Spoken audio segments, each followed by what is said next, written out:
साथियों, जय भीम।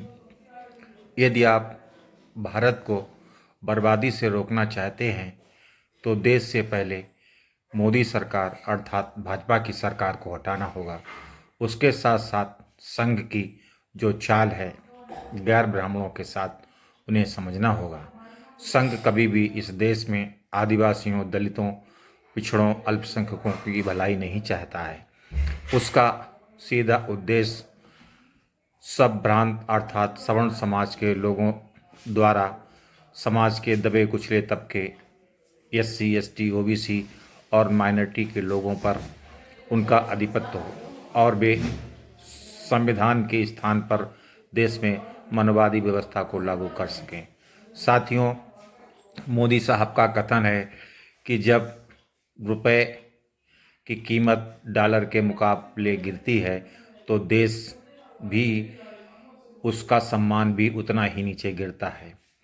जब मोदी सरकार सत्ता में आए थे 14 में, तब 64 रुपये का $1 हुआ करता था और अब 10 वर्षों के बाद $1 की कीमत 85 रुपये और 20 पैसे हो चली है।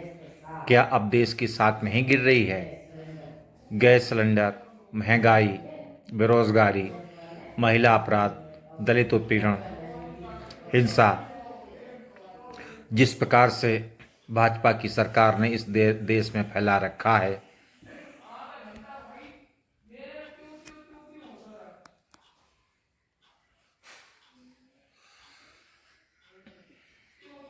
वह हम सब के लिए घातक और खतरनाक है।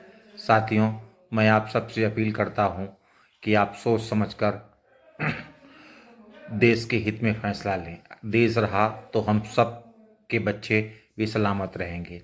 आपको पता होना चाहिए कि 2019 में किसानों पर कर्जा लगभग 13 लाख करोड़ का था, जो मार्च 24 तक बढ़कर के 26 लाख करोड़ के आसपास हो चला है।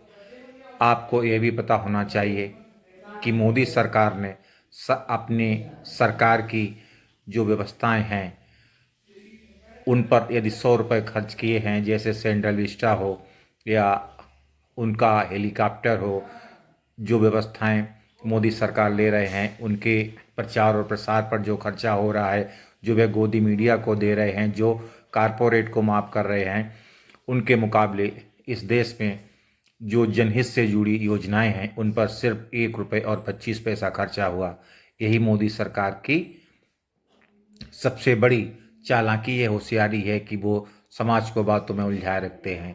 साथियों, मैं आपसे फिर अपील करता हूं, जिस प्रकार से अमित शाह ने राज्यसभा में बाबा साहब अम्बेडकर का अपमान किया, उन्हें अपने पद से इस्तीफा देना चाहिए और हम सबका दायित्व है, हम सब मिलकर एससी, एसटी, ओबीसी, माइनॉरिटी, अम्बेडकराइज आंदोलन पर उतरें, सड़कों पर उतरें और गृह मंत्री का इस्तीफा लें, ताकि हम उनके अपमान का बदला ले सकें। जय भीम, जय भारत, जय संविधान।